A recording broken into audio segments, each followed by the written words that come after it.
Buenas tardes, amados hermanos.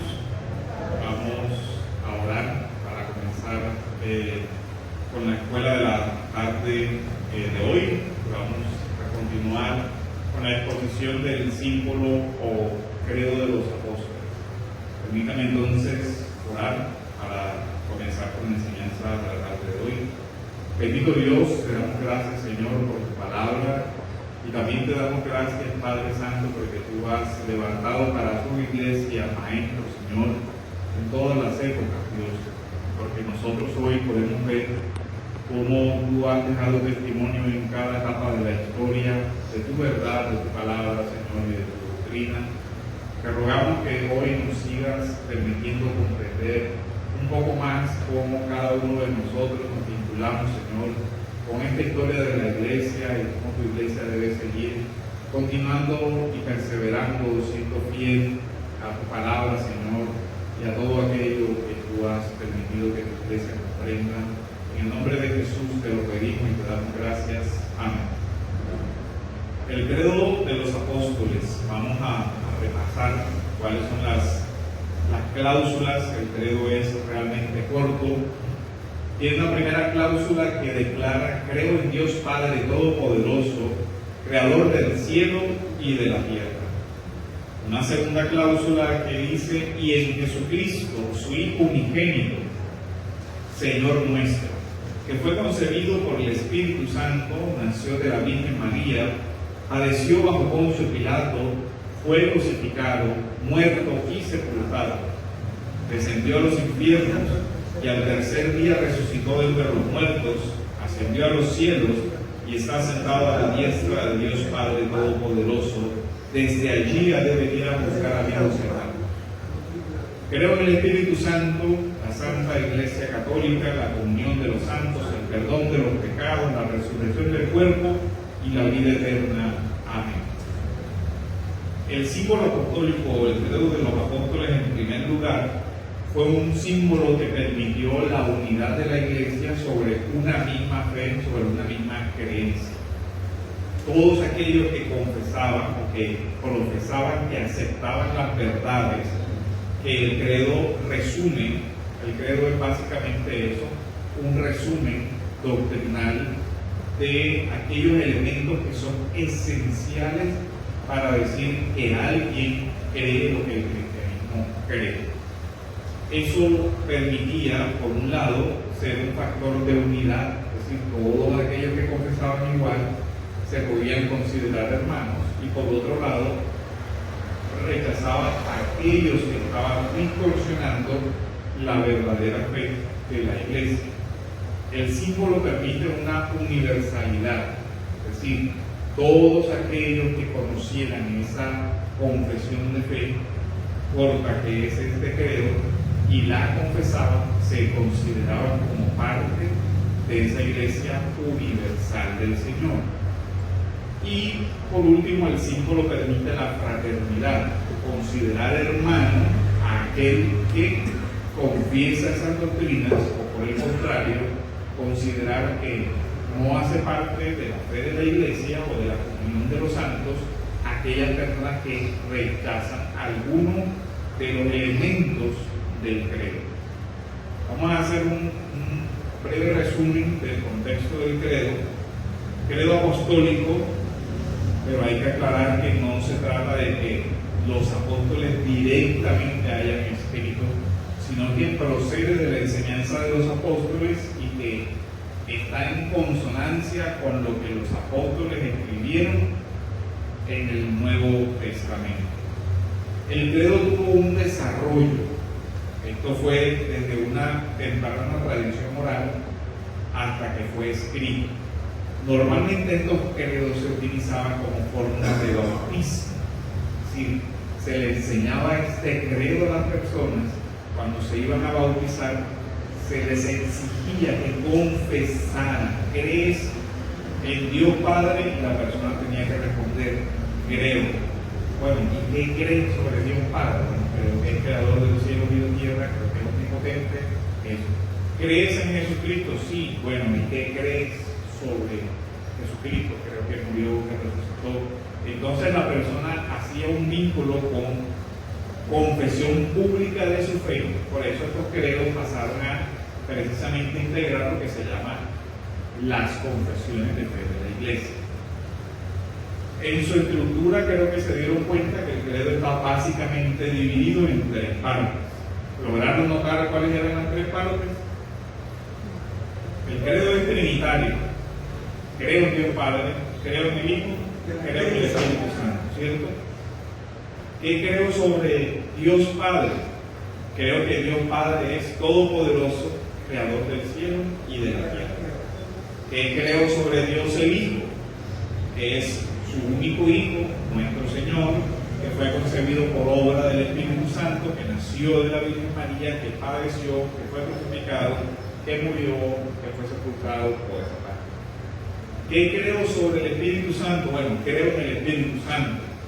Y unido a la confesión del Espíritu Santo está la confesión de la Iglesia. ¿Por qué creen que es así? Porque el don que se le da para que una persona nazca de nuevo es del Espíritu Santo. El Espíritu Santo nos convence de pecado, de justicia y de juicio. Y el Espíritu Santo es el que ingresa a la persona, a la Iglesia, por medio del nuevo nacimiento, lo incluye en la familia de Dios, que es su Iglesia. Por eso va la confesión. Creo en el Espíritu, creo en la Iglesia. Ahora, ¿qué debe creer la Iglesia? En el Padre, en el Hijo y en el Espíritu Santo. Creo en la comunión de los santos, creo en el perdón de los pecados, la resurrección de la carne y la vida eterna. Note que son 2 confesiones diferentes sobre el tema de la resurrección. La primera confesión sobre la resurrección es la confesión sobre Cristo, es la que vamos a ver hoy.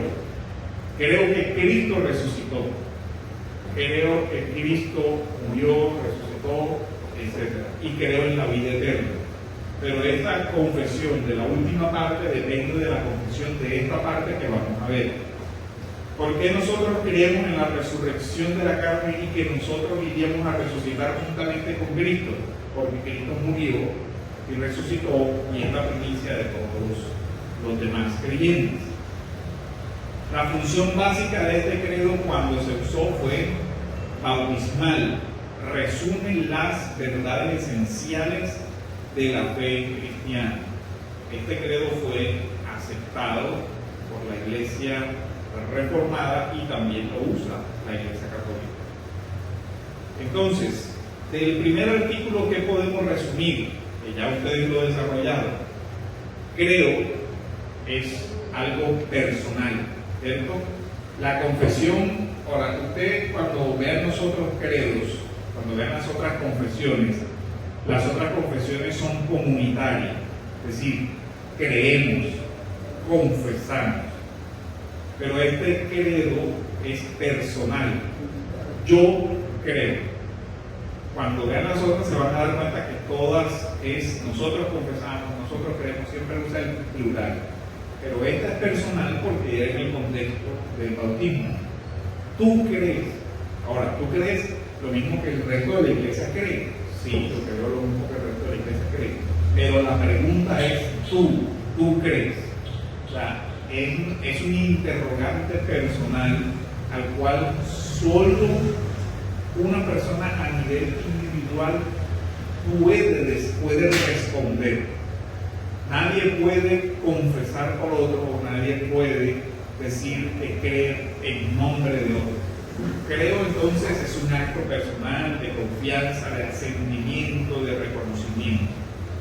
Pero el creo no puede quedarse en creer lo que yo pienso sobre algo, sino que es concreto, creo en Dios Padre. Y desde aquí comienza el tema de la confesión trinitaria. Creo en Dios Padre como miembro de la Santísima Trinidad. Entonces creo en Dios Padre, estoy confesando qué cosa, paternidad, a la vez que filiación. Creo que Dios es mi Padre, creo que yo soy su Hijo. Creo que Dios mi Padre es creador de los cielos y la tierra. Dios es ese principio absoluto de todo lo que existe, tanto lo visible como lo invisible. Entonces, ese sería como un resumen de esta primera parte doctrinal, y el significado sería ese. El segundo artículo, la segunda parte del credo, ya es la de Jesucristo. Y en Jesucristo, su único Hijo, nuestro Señor. La síntesis de las doctrinas están en esta parte del credo. Se introduce entonces aquí la segunda persona de la Trinidad y note que hay una combinación de un nombre con un título: Jesús el Cristo. Se confiesan dos cosas: que hay una persona y que esa persona tiene un título. Es decir, Jesús es el Mesías, Jesús es el ungido. Y lo que eso implica es que, o lo que uno debe preguntarse es, ¿para qué fue ungido? Recuerden que se ungían en el Antiguo Testamento ¿a quiénes? A los reyes, a los sacerdotes, lo que implicaba que a esa persona, a ese ser humano, a esa persona, Jesús, se le está dando una misión, un encargo, una labor que él va a desarrollar. ¿Y cuál es la labor que él va a desarrollar? Bueno, ahí viene el tema de Cristo, Mesías, ungido, Salvador. Entonces, si uno une el nombre y el título, nos va a dar a entender que Jesús salva. Entonces, la misión es ungido ¿para qué? Es ungido para salvar, es ungido para redimir, para rescatar. Él es Dios con nosotros, pero además de eso, nos muestra que Él es el Salvador. La otra parte es la filiación. La filiación particular es su único hijo o hijo unigénito. Aquí que se afirma, o en esta parte que se afirma, la relación eterna, particular, única que tiene el Hijo con el Padre. ¿Qué implica esto? Que Jesús es Dios, es el único Hijo, y hay una declaración entonces de una divinidad. ¿Cómo lo sabemos? Se le da un título a Cristo Jesús que solo se da a Dios. Dice, nuestro Señor. Esta expresión es muy significativa. Y esta expresión de Salvador viene desde el Antiguo Testamento, donde dice que el Señor, que Yahvé es Señor, o que Jehová es Señor. ¿Qué aplica esto? Hay un señorío universal. ¿Sobre qué cosas es Señor Cristo? Alguien puede decir, ¿sobre su iglesia es Señor? Y la respuesta es sí. La Biblia dice que es cabeza de la iglesia.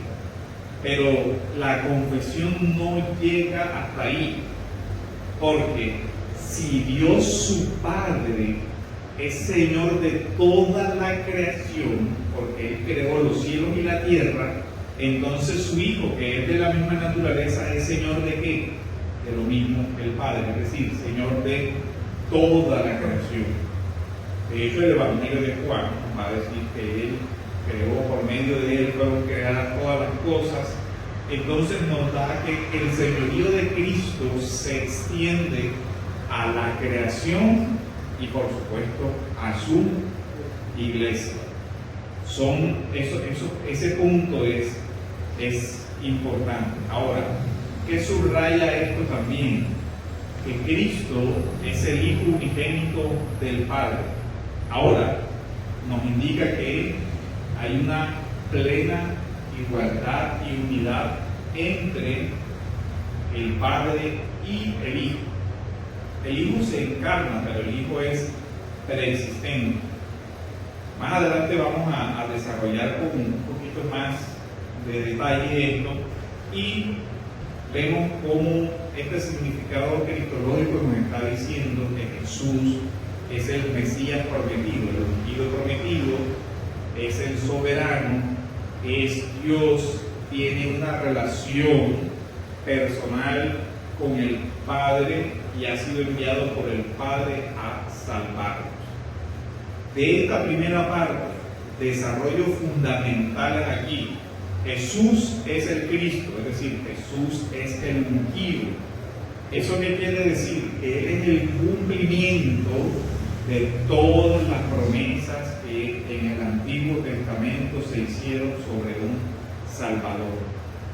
Es el Hijo único del Padre, y aquí no es por adopción como nosotros, que somos hijos adoptivos de Dios por medio de su gracia, de su salvación, de su redención. Cuando se habla de Cristo, se habla de Hijo por naturaleza, de la misma naturaleza del Padre. Eso quiere decir que el Padre es eterno, el Hijo es eterno, el Espíritu Santo es eterno. El Padre es Dios, el Hijo es Dios, el Espíritu es Dios. Todos merecen una misma adoración y gloria, como dicen otros credos que van a continuar. Entonces aquí nosotros vemos lo esencial que es esto. Esto es lo que la Iglesia ha confesado. Por eso se niega que se diga que el Hijo no es eterno, o se niega que se diga que el Hijo es alguna criatura más.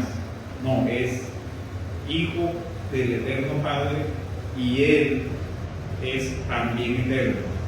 ¿Qué es la implicación de lo que dice el credo? Jesús no es un simple hombre al que de pronto se le dio un honor o una exaltación, sino que la Iglesia lo que confiesa es que Jesús es el Hijo único del Padre. Ahora veamos los fundamentos bíblicos. Quiero que me acompañen a leer, alguien que pueda leer Mateo 1:21.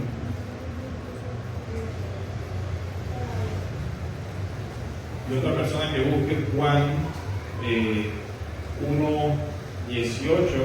Yo voy a buscar Filipenses. Mateo 1:21. Y dará a luz un hijo y llamará su nombre Jesús, porque Él salvará a su pueblo de sus pecados. Entonces, el Hijo se llamará Jesús, y ahí mismo vemos la diferencia entre el nombre y la misión. ¿Cuál valor le remamos? Y dará a luz un hijo y llamará su nombre Jesús, porque Él salvará. Ajá. El nombre de Jesús es Él salvará, pero el texto nos deja ver el porqué del nombre, porque efectivamente lo que Él hará, para lo que vino, para lo que se encarnó, para lo que fue comisionado por el Padre, ¿es para qué? Para salvar a su pueblo ¿de qué? De sus pecados. Y ese es el sentido de la muerte. ¿Para qué murió? Para poder salvar. Porque en la cruz Él carga con el castigo que debía caer sobre nosotros. Juan 1:18. A Dios nadie le vio jamás. El unigénito Hijo que está en el seno del Padre, Él le ha dado a conocer. Él le ha dado a conocer. Jesús entonces revela al Padre, da a conocer al Padre, porque es de la misma naturaleza del Padre. Ahora veamos Filipenses. Vamos a leer desde el versículo 5. Dice: haya pues en ustedes esta actitud que hubo también en Cristo Jesús, el cual, aunque existía, capítulo 2, versículo 5, Filipenses. Haya pues en ustedes esta actitud que hubo en Cristo Jesús. Lo primero que se declara sobre Cristo Jesús es que es preexistente. Jesús preexiste. Antes de la creación, Él era. Estaba con Dios, como dice el Evangelio de Juan.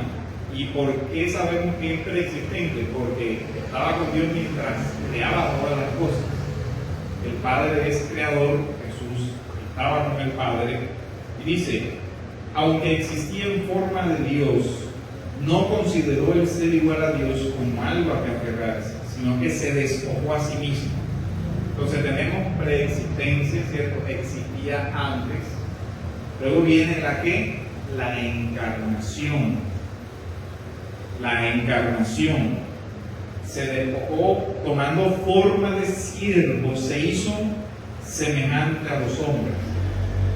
Y en la encarnación luego viene otro tema, y es la humillación. ¿Sí ven? La humillación, porque dice, tomando forma de siervo, haciéndose semejante a los hombres y hallándose en forma de hombre, se humilló.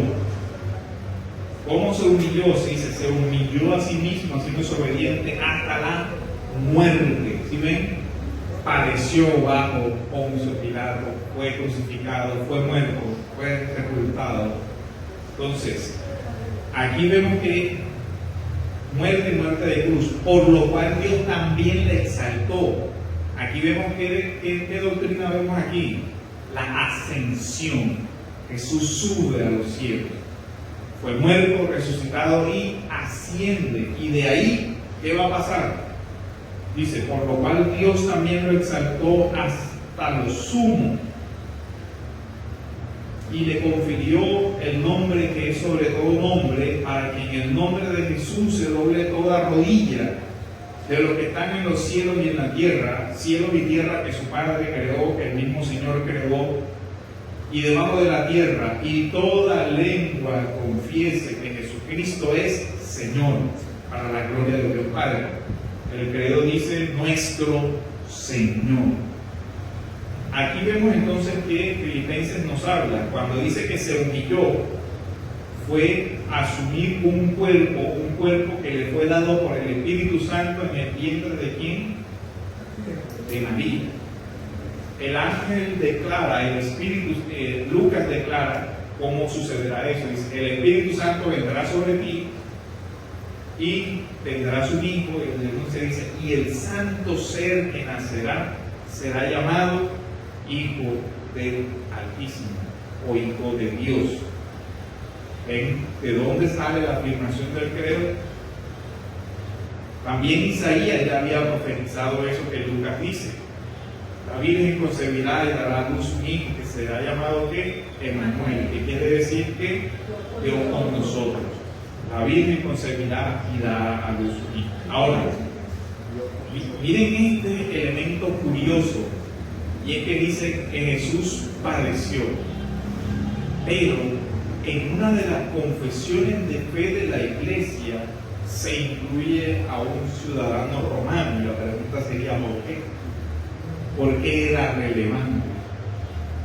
Padeció bajo el poder de Poncio Pilato, fue crucificado, muerto y sepultado. Esto es de verdad importante. ¿Por qué? Porque la confesión nos da varios elementos a tener en cuenta. El primero es la historia. Para la fe cristiana la historia es importante. Jesús no es el mito de un superhombre o un semidios como los mitos de las historias griegas, ¿cierto? De los semidioses, de los que nos hablaron en el colegio por allá, sino que Jesús realmente es el Hijo de Dios, que viene a la historia, a nuestra historia, a la historia que en un momento concreto estuvo dominada por el gobierno romano y que tenía un prefecto, a saber, Pilatos.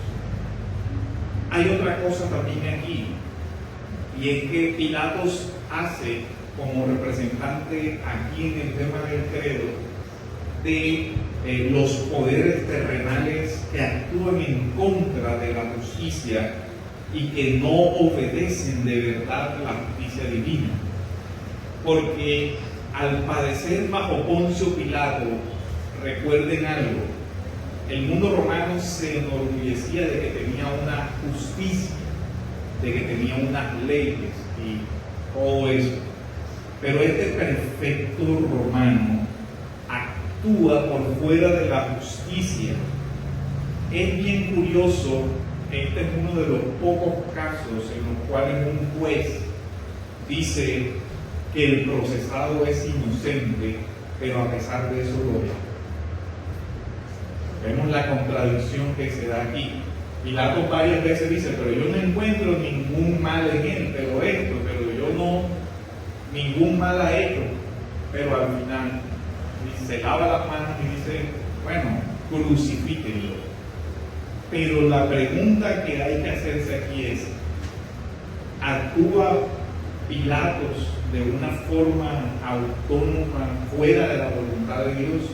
La respuesta es no, porque el libro de los Hechos nos va a decir que se reunieron en la ciudad de Jerusalén por los escribas, los fariseos y los gentiles para hacer cuando el consejo de Dios había determinado.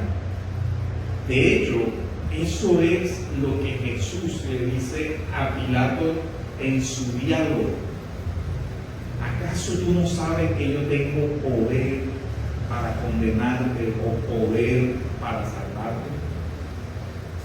Y el Señor le responde relativizando los poderes terrenales del mundo para hablarles de el Dios todopoderoso, creador del cielo y de la tierra. Dios es el verdadero omnipotente que tiene poder sobre todas las cosas, y el Señor, cuando está hablando con Pilato, le dice eso: ningún poder tendría sobre mí si no fuera porque mi Padre te lo ha concedido. Tú eres un instrumento en las manos de mi Padre. Y sin duda ahí vemos también cómo se va concretando la afirmación todopoderoso. Aún sobre el imperio romano, Dios gobierna. Jesús fue crucificado en un sentido humano por la mano de Poncio Pilato, pero realmente lo que estaba sucediendo aquí era que era la mano del Padre la que estaba entregando a su Hijo, porque eso está en Isaías 53, ¿lo recuerdan? Al Padre le complació que entregar a su Hijo. Al Padre le complació quebrantar a su Hijo. ¿Para qué? Para salvarnos de nuestros pecados. Así vemos como Hechos 4:24 nos dice: contra tu santo Hijo Jesús se confabularon Herodes y Poncio Pilato.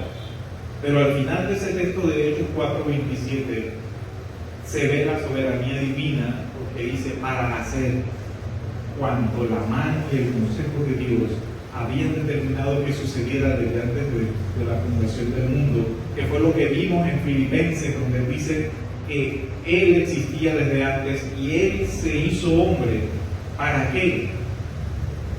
Fue ungido con la misión. ¿Cuál misión? Esta: ser crucificado, ser muerto, ser sepultado, descender a la tumba, que traducen infierno, pero es Seol, descender al lugar de los muertos para, por medio de la resurrección, dar la esperanza de la nueva vida. Por eso se confiesa, y esta es la confesión central de la fe cristiana: al tercer día resucitó de los muertos. No está aquí, pues ha resucitado, como Él dijo. Son las palabras de Mateo 28:6. Y también Corintios nos dice: Cristo murió por nuestros pecados, fue sepultado y al tercer día resucitó. De tal manera que vemos cómo los elementos del credo apostólico resumen lo que son las principales doctrinas de la fe cristiana. Y podemos tener esperanza en que los creyentes no estamos bajo las manos de los gobiernos temporales, como en el caso de Pilatos, porque el Señor que murió subió a los cielos y está sentado a la derecha del Dios Padre Todopoderoso. ¿Sí ven cómo se repite? Jesús es exaltado, lo que leíamos en Filipenses. Dice: el Padre Todopoderoso, el Hijo del Padre Todopoderoso, y el Hijo vuelve a la gloria que tenía con el Padre antes de la fundación del mundo. Aquí vemos entonces cómo se da la ascensión gloriosa y la entronización del Hijo, que recibe del Padre el trono que le había sido prometido en virtud de su obra de redención.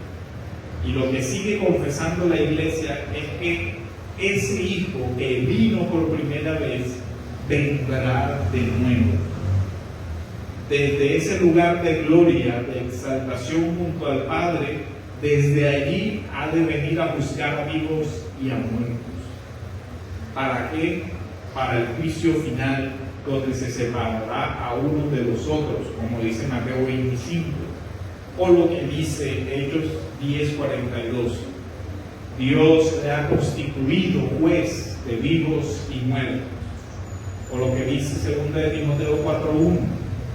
Jesucristo juzgará a los vivos y a los muertos en su manifestación y en su reino. Un resumen de todo esto es: Cristo es Dios hecho hombre, como dice Juan 1:14. Es el Cristo preexistente, se ha hecho hombre. Pero hay que hacer una claridad. La única manera como un hombre, o en cuanto a su humanidad, pudiera representar para lograr el perdón de los pecados es que él mismo no tuviera pecado. Entonces fue un hombre que vivió en esta historia, pero sin pecado, Hebreos 4:15, y muere para redimirnos como el Cordero de Dios que quita el pecado del mundo, y resucita para que se dé un testimonio de que de verdad su sacrificio fue aceptado, y volverá para juzgar con justicia y para hacer justicia contra sus enemigos.